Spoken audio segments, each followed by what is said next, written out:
പിതാവിൻ്റെയും പുത്രൻ്റെയും പരിശുദ്ധാത്മാവിൻ്റെയും നാമത്തിൽ ആമേൻ. എൻ്റെ പ്രിയപ്പെട്ടവരെ, ഇന്ന് ഔഷപിതാവിൻ്റെ ദിവസമാണ്. ലോകം മുഴുവനും ഔഷപിതാവുമയമായിട്ട് നിൽക്കുന്ന സമയമാണ്. ലോകം കണ്ട ഏറ്റവും വലിയ ക്രൈസ്തവ വിശ്വാസ സാക്ഷിയാണ് ഔഷപിതാവ്. നിങ്ങൾ അനുഗ്രഹിക്കട്ടെ എന്ന് പ്രാർത്ഥിക്കുന്നു. എനിക്ക് വേണ്ടി പ്രാർത്ഥിക്കണം. എൻ്റെ പേര് ഔഷപിതാവിൻ്റെ പേരാണ്. ഞാൻ ആ പേരിൽ ഒത്തിരി അഭിമാനം കൊള്ളുന്ന ആളാണ്. ഏറ്റവും പ്രാർത്ഥിക്കുക. അമ്മയെ പരിശുദ്ധ അമ്മേ, അമ്മേ പരിശുദ്ധ ദേവമാതാവേ, ദൈവമാതാവേ, കൃപാസനത്തിലൂടെ ഞങ്ങൾക്കും ഞങ്ങളുടെ ദേശത്തിനും അമ്മ മധ്യസ്ഥം തേടി തന്ന എല്ലാ അനുഗ്രഹങ്ങൾക്കും കൃപകൾക്കും ഞങ്ങളിപ്പോൾ ഹൃദയം നിറഞ്ഞ നന്ദി പറയുന്നു.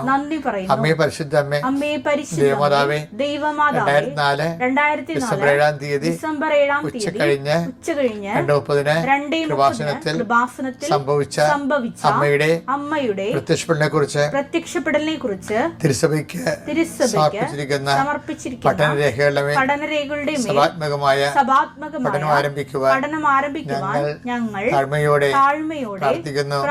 അമ്മേ പരിശുദ്ധ അമ്മേ, ഭൂസ്വർലോകങ്ങളുടെ രാജ്ഞിയായ അങ്ങേയ്ക്ക് ഭൗമ സംരക്ഷണത്തിനായി പ്രപഞ്ചപ്രകൃതിയെ തന്നെ തിരുസഭ പ്രതിഷ്ഠിക്കുവാൻ ഈ പ്രത്യക്ഷീകരണം വഴി ഇടയാക്കണമേ.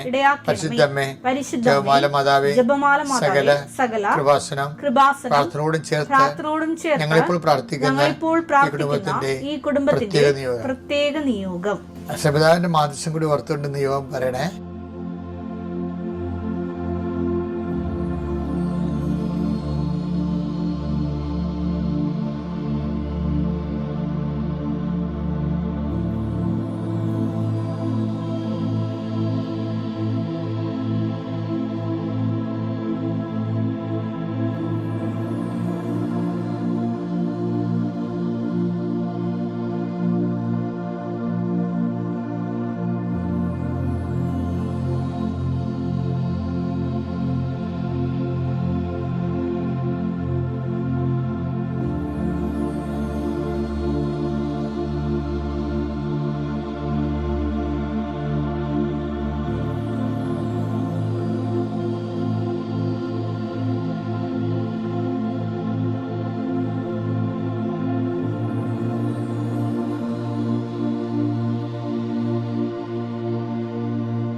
അമ്മയുടെ പ്രത്യക്ഷീകരണത്തിന്റെ ഈ അനുഗ്രഹവേളയിൽ ഞങ്ങൾക്ക് സാധിച്ചു തരുവാൻ കനിയണമേ. ആമേൻ. വിശ്വാസ പ്രമാണം. സർവശക്തനായ പിതാവും ആകാശത്തിന്റെയും ഭൂമിയുടെയും സൃഷ്ടാവുമായ ദൈവത്തിൽ ഞാൻ വിശ്വസിക്കുന്നു. അവിടുത്തെ ഏകപുത്രനും ഞങ്ങളുടെ കർത്താവുമായ ഈശോമിശിഹായിലും ഞാൻ വിശ്വസിക്കുന്നു. ഈ പുത്രൻ പരിശുദ്ധാത്മാവിനാൽ ഗർഭസ്ഥനായി കന്യകാമറിയത്തിൽ നിന്ന് പിറന്ന് പൊന്തിയോസ് പീലാത്തോസിന്റെ കാലത്ത് പീഡകൾ സഹിച്ച് കുരിശിൽ തറയ്ക്കപ്പെട്ട് മരിച്ച് അടക്കപ്പെട്ട് പാതാളങ്ങളിൽ ഇറങ്ങി മരിച്ചവരുടെ ഇടയിൽ നിന്ന് 3-ാം നാൾ ഉയർത്ത് സ്വർഗത്തിലേക്ക് എഴുന്നള്ളി സർവശക്തിയുള്ള പിതാവായ ദൈവത്തിന്റെ വലതുഭാഗത്തിരിക്കുന്നു. അവിടെ നിന്ന് ജീവിക്കുന്നവരെയും മരിച്ചവരെയും വിധിക്കുവാൻ വരുമെന്നും ഞാൻ വിശ്വസിക്കുന്നു. പരിശുദ്ധാത്മാവിലും ഞാൻ വിശ്വസിക്കുന്നു. വിശുദ്ധ കത്തോലിക്കാ സഭയിലും പുണ്യവാന്മാരുടെ ഐക്യത്തിലും പാപങ്ങളുടെ മോചനത്തിലും ശരീരത്തിന്റെ ഉയർപ്പിലും നിത്യമായ ജീവിതത്തിലും ഞാൻ വിശ്വസിക്കുന്നു. ആമേൻ. സ്വർഗ്ഗസ്ഥനായ ഞങ്ങളുടെ പിതാവേ, അങ്ങയുടെ നാമം പൂജിതമാകണമേ. അങ്ങയുടെ രാജ്യം വരണമേ. അങ്ങയുടെ തിരുമനസ് സ്വർഗത്തിലെ പോലെ ഭൂമിയിലും ആകണമേ.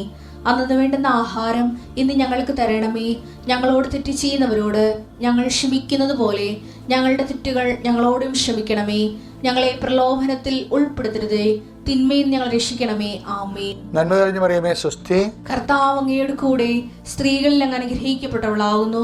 അങ്ങയുടെ ഉദരത്തിൻ ഫലമായി ഈശോ അനുഗ്രഹിക്കപ്പെട്ടവനാകുന്നു. പരിശുദ്ധ മറിയമേ, തമ്പുരാന്റെ അമ്മേ, പാപികളായ ഞങ്ങൾക്ക് വേണ്ടി ഇപ്പോഴും ഞങ്ങളുടെ മരണസമയത്തും തമ്പുരാനോട് അപേക്ഷിക്കണമേ. ആമേൻ. കർത്താവ് നിന്റെ ഉന്നതമായ നാമത്തിന് സ്വസ്ഥം ചെയ്യുന്നു. അങ്ങയുടെ വളർത്തച്ഛനെ കേട്ടേക്കറുമായ പരിശുദ്ധ ഔഷപിതാവിൻ്റെ തിരുനാള്, സ്വർഗീയ കയറ്റ തിരുനാളാണ് ഞങ്ങൾ ഇന്ന് ആഘോഷിക്കുന്നത്. ഔഷപിതാവ് ചെന്ന ഇടത്തേക്ക് ഉള്ള യാത്രയാണ് ജീവിതമെന്ന് ഞങ്ങൾക്കറിയാം. എങ്കിൽ ഞങ്ങൾ ജീവിതത്തിൻ്റെ ഈ ഭൂമിയിൽ കഴിച്ചു കൂട്ടുമ്പോൾ ഒത്തിരിയേറെ അതിൻ്റെ ആയിട്ടുള്ള വ്യവഹാരിക ഞെരുക്കങ്ങളിൽ ഞങ്ങൾ അകപ്പെട്ടിട്ടുണ്ട്.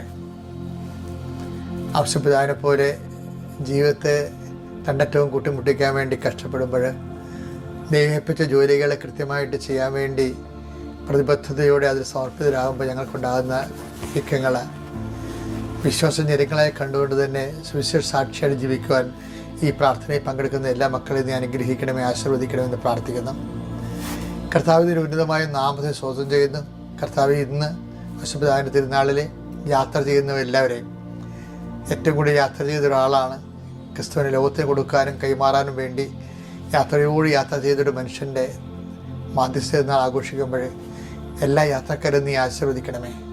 യാത്രയിൽ ഭവനങ്ങളിൽ തിരിച്ചു വരുന്നവർ, ഈ രാജ്യം വിട്ടുപോകുന്നവർ, നമ്മുടെ നാട്ടിൽ നിന്ന് തൊഴിൽ തേടി പോകുന്നവർ, തൊഴിലിടങ്ങളിലേക്ക് പോകുന്നവർ, ജോലി സ്ഥലങ്ങളിലേക്ക് പോകുന്നവർ എല്ലാവരെയും തൊഴിലിന് നീ ആശീർവദിക്കണമെന്ന് പ്രാർത്ഥിക്കുന്നു. തൊഴിലിനെ ലോകത്തിന് പോലെ സ്ഥാപനത്തിന് വേണ്ടി, പുനഃക്രമീകരണത്തിന് വേണ്ടി, രാഷ്ട്രത്തിന് പുനർനിർമ്മാണത്തിന് വേണ്ടി ദൈവരാജ്യത്തിൻ്റെ ചൈതന്യത്തിലൂടെ ദൈവത്തിൻ്റെ മഹത്വത്തിനായി നിറവേറ്റുവാൻ, നല്ല ഉത്തമ തൊഴിലാളിയായി ജീവിക്കുവാൻ, ചെയ്യുന്ന തൊഴിലിനെ ബുദ്ധിപരമാകാം, കായികമാകാം, മാനസികമാകാം, ശാസ്ത്രീയമാകാം, അഭിനയമാകാം, കഴിവുള്ള നൈപുണ്യമാകാം, എന്ത് തൊഴിൽ ചെയ്താലും ആ തൊഴിലിനെ ദൈവം തന്ന കഴിവാണ്. ലോകത്തിൻ്റെ നന്മയ്ക്ക് വേണ്ടിയും കർത്താവിൻ്റെ സൃഷ്ടികരണത്തെ പൂർത്തീകരണത്തിന് വേണ്ടി ദൈവത്തിൻ്റെ സ്വർഗത്തിൻ്റെ ഉപകരണമായി ദൈവം എന്നെ മാറ്റുന്ന സുവിശേഷ വേലയാണ് തൊഴിൽ കൈമാറ്റത്തോടെ നടക്കുന്നതെന്നുള്ള ബോധ്യത്തോടുകൂടി ദൈവത്തിൻ്റെ ആളായി നിന്നുകൊണ്ട് തൊഴിലിടങ്ങളിലെ സുവിശേഷ സാക്ഷിയാകാൻ എന്നെ സഹായിക്കണമേ. ഔസേപ്പിതാവ് ഞങ്ങൾക്ക് വേണ്ടി മധ്യസ്ഥം വഹിക്കണമേ. എൻ്റെ കർത്താവിൻ്റെ ഉന്നതമായ നാമത്തിൽ സഭയുടെ അധികാരത്തെ കുരിശിൻ്റെ അടയാളത്തിൽ ദൈവത്തിൻ്റെ ശക്തിയെ ഞാൻ എല്ലാ മക്കൾക്ക് വേണ്ടി പ്രാർത്ഥിക്കുന്നു. കുഞ്ഞുങ്ങളില്ലാത്തവർക്ക് വേണ്ടി പ്രാർത്ഥിക്കുന്നു. ഔസേപ്പിതാവിനെ എപ്പോഴും കാണുമ്പോൾ ഉണ്ണീശോയെ കയ്യിലെടുക്കുന്ന ഉണ്ണീശോനെ കാണുന്നത്, പക്ഷേ അതേസമയം ഞാൻ കുഞ്ഞുങ്ങളെ പ്രതി വേദന അനുഭവിക്കുന്ന മാതാപിതാക്കന്മാരുണ്ട്. കുഞ്ഞുങ്ങളെ വളർത്തുന്നതിൽ ഔസേപ്പിതാവിനെ പോലെ സങ്കടം അനുഭവിക്കുന്ന അപ്പന്മാരുണ്ട്. കുഞ്ഞുങ്ങൾക്ക് ആവശ്യമായ കാര്യങ്ങൾ എത്തിച്ചു കൊടുക്കാനും അവർക്ക് രോഗങ്ങൾ വന്നതിന് ശേഷം അവരെ സുഖപ്പെടുത്താനും കഴിവില്ലാതെ വിഷമിക്കുന്ന കുഞ്ഞുങ്ങൾക്ക് വന്നുപോയി രോഗങ്ങളെ ഓർത്ത് വേദനിക്കുന്ന മാതാപിതാക്കന്മാരുണ്ട്. അങ്ങനെ എല്ലാവരെയും ഈ സമയത്ത് നീ ഓർക്കണമെന്ന് പ്രാർത്ഥിക്കുന്നു. ഞങ്ങളുടെ കഴിവിനേക്കാൾ ഉപരി ദൈവത്തിൻ്റെ കൃപ പ്രവർത്തിക്കുന്ന ഉടമ്പടിയുടെ അടിസ്ഥാനത്തിൽ ഞങ്ങൾ പ്രാർത്ഥിക്കുന്നു. ദൈവമേ, സ്വന്തമായിട്ട് കഴിവ് നഷ്ടപ്പെട്ടു നിൻ്റെ കൃപ നൽകിക്കൊണ്ട് അവരുടെ കുഞ്ഞുങ്ങളെ സന്ധിക്കാനുള്ള കൃപയും നൽകണമെന്ന് പ്രാർത്ഥിക്കുന്നു. കർത്താവ് മക്കളില്ലാത്തവരുണ്ട് കർത്താവെ, അവരെയും കർത്താവെ അങ്ങ് സന്ധിക്കണമെന്ന് പ്രാർത്ഥിക്കുന്നു. അവർക്ക് അവരുടെ മനസ്സിനനുഭവിക്കുന്ന പീഡകൾ കർത്താവ് ഒരിക്കലും നീ മക്കളെ കൊടുക്കത്തില്ല എന്നാണെങ്കിൽ, അവർക്ക് കിട്ടാതെ ജീവിക്കണമെന്നാണെങ്കിൽ മക്കളില്ലാതിനെ മഹത്വപ്പെടുത്താനുള്ള മാനസിക അവസ്ഥ കൊടുത്ത് ആന്തരികമായ അഭിഷേകം നൽകി അവരെ ധന്യമാക്കണമെന്ന് പ്രാർത്ഥിക്കുന്നു. കർത്താവ് ഔസേപ്പിതാവ് മാതാവുമായിട്ട് കർത്താവ് രഹസ്യത്തിൽ ഉപേക്ഷിക്കാൻ വേണ്ടി തീരുമാനിച്ച കുടുംബപരമായ സംഘർഷാവസ്ഥകൾ അവിടെ ഉണ്ടാകുമ്പോഴും തന്നെ അവരുടെ നീതിയിൽ നിന്ന് വിട്ടുപോകാതെ നിന്ന് കർത്താവ് നീതിയിൽ നിന്ന് മാതാപിതാക്കന്മാർ വിട്ടുപോകാതെ നിൽക്കുകയാണെങ്കിൽ ഒരിക്കലും കർത്താവ് ഡൈവേഴ്സ് ഉണ്ടാവത്തില്ലെന്നറിയാം. ദൈവത്തിൻ്റെ തിരുസന്നിധിയിലെ സുവിശേഷത്തിനോടുള്ള വിശ്വസ്ത കാണിച്ചുകൊണ്ട് സ്വർഗരാജ്യത്തിൽ നീതിയിൽ ജീവിക്കാൻ ദമ്പതികളെ നീ അനുഗ്രഹിക്കണമേ, ആശീർവദിക്കണം പ്രാർത്ഥിക്കുന്നു. എൻ്റെ കർത്താവിൻ്റെ ഉന്നതമായ നാമത്തിൽ മക്കളെ ആശീർവദിക്കണം പ്രാർത്ഥിക്കുന്നു. കർത്താവിൻ്റെ ഉന്നതമായ നാമത്തിൽ മക്കളുടെ ജോലികളെ ആശീർവദിക്കണം പ്രാർത്ഥിക്കുന്നു. കർത്താവ് ഉന്നതമായ നാമത്തെ പഠനങ്ങളെ ആശീർവദിക്കണം പ്രാർത്ഥിക്കുന്നു. കർത്താവ് ഉന്നതമായ നാമത്തെ പരീക്ഷകളെ പ്രാർത്ഥിക്കുന്നു. കർത്താവ് ഉന്നതമായ നാമത്തെ പ്രത്യേകമായ കൃപയിലും വേദനയിലും സംഘർഷങ്ങളിലും രോഗപീഠകളിലും മാനസികാവസ്ഥകളും ഉറക്കമില്ലായ്മയും പ്രഷറിലും ഷുഗറിലും ഒക്കെ ജീവിക്കുന്ന മക്കൾ ആന്തരിക അവയവങ്ങളെല്ലാം കർത്താവ് സ്പർശിക്കണമെന്ന് പ്രാർത്ഥിക്കുന്നു. അടിപ്പിടം പോലെ വൈതാക്കുമ്പോൾ ദൈവികമായ ശക്തി അവരിലേക്ക് ആവസിക്കുകയും കർത്താവ് ഉച്ചമുള്ള കൽവരെ കർത്താവ് രക്തം പരിസരിക്കുകയും ആന്തരികമായി അവരും ബാഹ്യമായും കർത്താവിൻ്റെ നാമത്തിൽ സുഖം പ്രാപിക്കുകയും ചെയ്ത് പ്രാർത്ഥിക്കുന്നു. എൻ്റെ കർത്താവ് ഉന്നതമായ സമാധാനമില്ലാത്ത കുടുംബങ്ങളെ കർത്താവ് സമാധാനം ക്രിസ്തുവിനെ സ്വീകരിക്കുന്നതിലൂടെയാണ് ലഭിക്കുന്നുണ്ടെങ്കിൽ തിരുകൃപ ലഭിച്ച സമാധാനത്തിൻ്റെ അവകാശികളായി ഞങ്ങളെ നീ അനുഗ്രഹിക്കണം പ്രാർത്ഥിക്കുന്നു. എൻ്റെ കർത്താവിന് ഉന്നതമായ നാമത്തിൽ സഭയുടെ അധികാരത്തിൽ കുരിശിൻ്റെ അടയാളത്തിൽ ഇന്ന് ഓരോ വിഷയം തുടങ്ങി വെക്കുന്നവരെ ആശീർവദിക്കണമേ. ഇന്ന് ഓരോ വിഷയം അവസാനിപ്പിക്കുന്നവരെ ആശീർവദിക്കണമേ. എല്ലാം ദൈവത്തെ ആരംഭിക്കുവാനും അവസാനിപ്പിക്കുവാനും ഞങ്ങളുടെ സുവിശേഷത്തിൻ്റെ നീതി ഉപകരണങ്ങളുമാക്കി പ്രാർത്ഥിക്കുന്നു.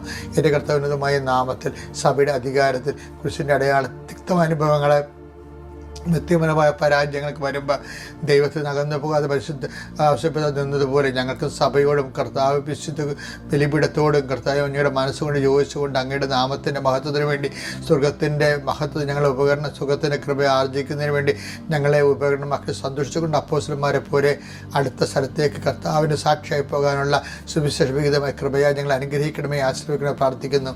എൻ്റെ കർത്താവിൻ്റെ ഉന്നതമായ നാമത്തിൽ സഭയുടെ അധികാരത്തിൽ കുരിശിൻ്റെ അടയാളത്തിൽ മാരക രോഗങ്ങൾ, തീരാവ്യാധികൾ, ജീവിത ദുരിതങ്ങൾ, ഇന്ന് കഷ്ടങ്ങളിരിക്കുന്ന നമ്മൾ വ്യക്തികളാൽ യേശുവിൻ്റെ നാമത്തെ ആശ്വസിക്കപ്പെടുകയും ഈ പ്രാർത്ഥനയുടെ ശക്തിയാൽ എന്ത് തരത്തിലുള്ള വേദനയാണോ, എന്ത് തരത്തിലുള്ള അനുഗ്രഹമാണോ, എന്ത് തരത്തിലുള്ള ദൈവിക ഇടപെടലാണോ ഇന്ന് നിനക്ക് ആവശ്യമുള്ളത് അത് നൽകുന്നതിന് കൃപാസ്ഥാനത്താറെ ജീവനുടെ പ്രത്യക്ഷ പരിശുദ്ധ അമ്മയും ഇന്ന് തിരുനാൾ ആഘോഷിക്കുന്ന ഔഷധപിതാവിൻ്റെ സാന്നിധ്യവും നിൻ്റെ ജീവിതത്തെ ധന്യമാക്കട്ടെ, നിൻ്റെ ജീവിതത്തെ ആശീർവദിക്കട്ടെ, നിനക്ക് വേണ്ടി മധ്യസ്ഥം വഹിക്കട്ടെ. നീ നല്ല ഊർജ്ജസ്വലയായ നാളെയും ഈ ഡെയിലി ബ്രെഡിലേക്ക് തിരിച്ചു വരാൻ ദൈവം നിൻ്റെ ഉറക്കം വരെ നിന്നെ അനുഗ്രഹിക്കട്ടെ. പ്രിയപ്പെട്ടവർ, ഇന്ന് 19 ബുധനാഴ്ചയാണ്. എന്നെ എപ്പോഴും ചിന്തിപ്പിച്ചിട്ടുള്ള ഒരു കാര്യം, ഔഷധപിതാവിൻ്റെ മാധ്യസ്ഥം എനിക്ക് ശരിക്കും കിട്ടിയിട്ടുള്ള ആളാണ്. എൻ്റെ ഉറക്കം മുറിയിൽ ഞാൻ ഔഷധപിതാവിനെ പ്രതിഷ്ഠിച്ചിട്ടുണ്ട്. ഞാൻ ചെയ്യണ കാര്യം, ഞാൻ എഴുന്നേൽക്കുമ്പോൾ ബെഡിൽ നിന്ന് എഴുന്നേറ്റിട്ട് ഔഷധപിതാവിൻ്റെ അടുത്ത് പോയി തൊട്ടുമുത്തു. ഞാൻ കിടക്കാൻ വേണ്ടി എൻ്റെ ബെഡ്റൂമിലേക്ക് വരുമ്പോൾ, ഞാൻ പകലങ്ങനെ കിടക്കത്തില്ല, കിടക്കണത് രാത്രി 10 മണി, എഴുന്നേക്കണത് 4 മണിക്ക് എഴുന്നേക്കും, അല്ലെങ്കിൽ 5 ചിലപ്പോൾ 5 മണിക്ക് എഴുന്നേക്കും. അപ്പോഴും ഔഷധപിതാവിനെ തൊട്ടുമുത്തും. അപ്പോൾ എന്ന് വെച്ച് കഴിഞ്ഞാൽ ഔഷധപിതാവിൽ തൊട്ട് മാധ്യസ്ഥ തുടങ്ങുന്ന ജീവിതം ഔഷധപിതാവിൽ അവസാനിക്കുകയാണ്. കാര്യം നമ്മൾക്ക് നല്ല മരണത്തിന് വേണ്ടി ഔഷധപിതാവിനെ തന്നെയാണല്ലോ നമ്മൾ മാധ്യസ്ഥമായിട്ട് വെച്ചിരിക്കുന്നത്. എനിക്കെപ്പോഴും ഔഷധപിതാവിനെ കുറിച്ച് പറയുമ്പോൾ ഭയങ്കര സന്തോഷം തോന്നും. എന്ന് വെച്ചാൽ ഔഷധപിതാവ്, ബൈബിളിലൊരു വാക്കുണ്ടേ, ജോസഫിനെ അറിയാത്ത ഒരു അധികാരി വന്നെന്ന്. എന്നിട്ട് ജോസഫ് ജീവിച്ചില്ലേ? അതുപോലെ ഔഷധപിതാവ്. ബൈബിളിലെ ഏറ്റവും ഹൃദ്യമായൊരു വാക്കാണ്, ഹൃദ്യമല്ല, ഏറെ നമ്മുടെ ജീവിതാനുഭവമായിട്ട് ഇങ്ങനെ സമാന്തരമായിട്ട് പറഞ്ഞ വാക്കാണ്. പുറപ്പാട് 1:8. അങ്ങനെ ഇരിക്കെ ഒരു പുതിയ രാജാവ് ഈജിപ്തിൽ ഭരണാധികാരിയായി. അവന് ജോസഫിനെ കുറിച്ച് അറിവില്ലായിരുന്നു. ഔഷധപിതാവിന്റെ ജീവിതം കണ്ടു നോക്കിയാൽ മനസ്സിലാവും, ദൈവത്തിന് ഔഷധപിതാവിന് ഒരു അറിവില്ലെന്ന് തോന്നിപ്പോവും.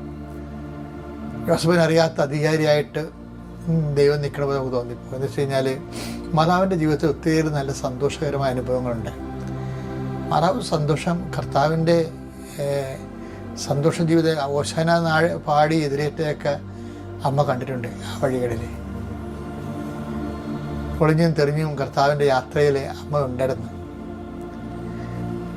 കർത്താവ് ഉയർത്തെഴുന്നേറ്റതും മേരി മാഗ്ഡലിനൊക്കെ സുഗന്ധക്കൂട്ടൊക്കെ വെളുപ്പിനെ മുട്ടും തട്ടും ഒക്കെ ഉണ്ടാക്കി അതൊക്കെ കൂട്ടിയെടുക്കണതൊക്കെ അമ്മ ഉറക്കത്തിൻ്റെ ഇടയിൽ കേൾക്കുന്നുണ്ടായിരുന്നു. അപ്പോൾ അമ്മയുടെ ഉള്ളിൽ ചിരിയുണ്ടായിരുന്നു. കർത്താവ് ഉയർത്തുന്നതിൻ്റെ കാര്യം അമ്മയോടല്ലേ ആദ്യം പറഞ്ഞത്. ആ യാക്കോബിൻ്റെ ഭവനത്തിൽ അവൻ്റെ രാജ്യത്തിന് അവസാനം ഉണ്ടാകത്തില്ലെന്ന് അമ്മയോടല്ലേ മംഗളവാർത്തയിൽ ആദ്യം പറഞ്ഞത്. അപ്പം അമ്മ അത് വിശ്വസിച്ചു എന്നല്ലേ ഉത്സവത്തിലൂടെ പരിശുദ്ധാത്മ പറഞ്ഞത്. കർത്താവിനെ ആലോചിച്ച കാര്യം നിറവേറുന്നു വിശ്വസിച്ച് നീ ഭാഗ്യവതി എന്നല്ലേ പറഞ്ഞത്. അപ്പോൾ കർത്താവിന് ഉയർത്തുന്നേപ്പ് അമ്മയെ സംബന്ധിച്ചിടത്തോളം മംഗളവാർത്ത തന്നെ സംഭവിച്ച കാര്യമാണ്. അത് എനിക്ക് എപ്പോഴും ഈ സ്വപ്നത്തിൽ ഔഷധപിതാവിനെ കൊടുത്ത സന്ദേശങ്ങൾ അതായത് വളരെ പരിമിതമാണ്. അതായത് എന്തുകൊണ്ടാണെന്ന് പറയും, എന്തുകൊണ്ട് നീ ഈജിപ്തിലോട്ട് പോകണമെന്നോ, എന്തുകൊണ്ട് നീ ഈജിപ്തിലോട്ട് തിരിച്ചു വരണമെന്നോ, അതിൻ്റെ ദൈവിക ലക്ഷ്യം എന്താണെന്നോ ഒന്നും പരിശുദ്ധ അമ്മയോട് പറഞ്ഞ പോലെ ഔഷധപിതാവിനോട് പറഞ്ഞിട്ടില്ല.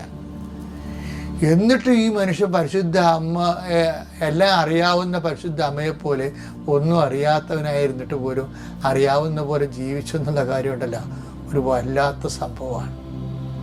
അമ്മയ്ക്ക് ഇതിനെക്കുറിച്ചൊക്കെ നല്ലോണം അറിയാമായിരുന്നെന്ന് പരിശുദ്ധാത്മാവ് തന്നെ പറഞ്ഞില്ലേ എലിസബത്തിലൂടെ. മേരി കർത്താവിനെ അളിച്ചത് കാര്യങ്ങളൊക്കെ വിശ്വസിച്ചില്ലേ, നീ ഭാഗ്യവതിയാണെന്ന് പറഞ്ഞില്ലേ. ചില സമയത്ത് നമുക്കൊരു അടയാളമില്ലാത്ത കാലം ഉണ്ടാകും. ഔഷധപിതാവിൻ്റെ ജീവിതത്തിൽ ഒരു അടയാളമില്ലാത്ത ജീവിതമാണ്. ഒന്നും കണ്ടില്ല.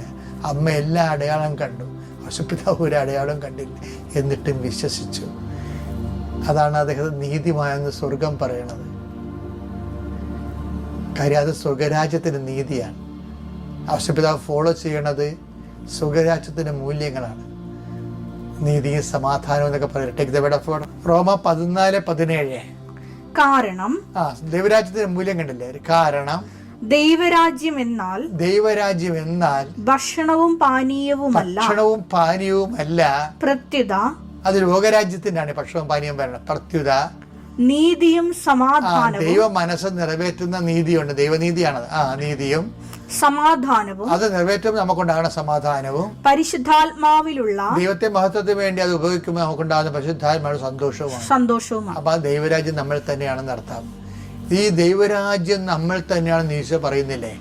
അത് ദൈവരാജ്യം നമ്മൾ തന്നെ ആകുന്നതിൻ്റെ ആളുരൂപമാണ് ഈ ഔഷപിതാവ് എന്ന് പറയുന്ന ആള്. അതിൻ്റെ മോഡലാണ്.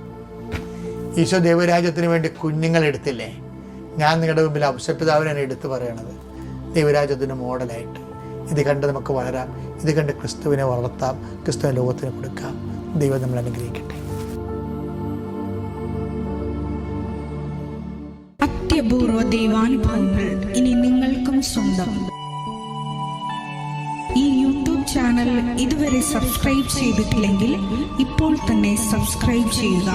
ഈ വീഡിയോ ഇപ്പോൾ തന്നെ നിങ്ങളുടെ സുഹൃത്തുക്കൾക്ക് ഷെയർ ചെയ്തുകൊണ്ട് കർത്താവിൻ്റെ പ്രേക്ഷിതരാകുക.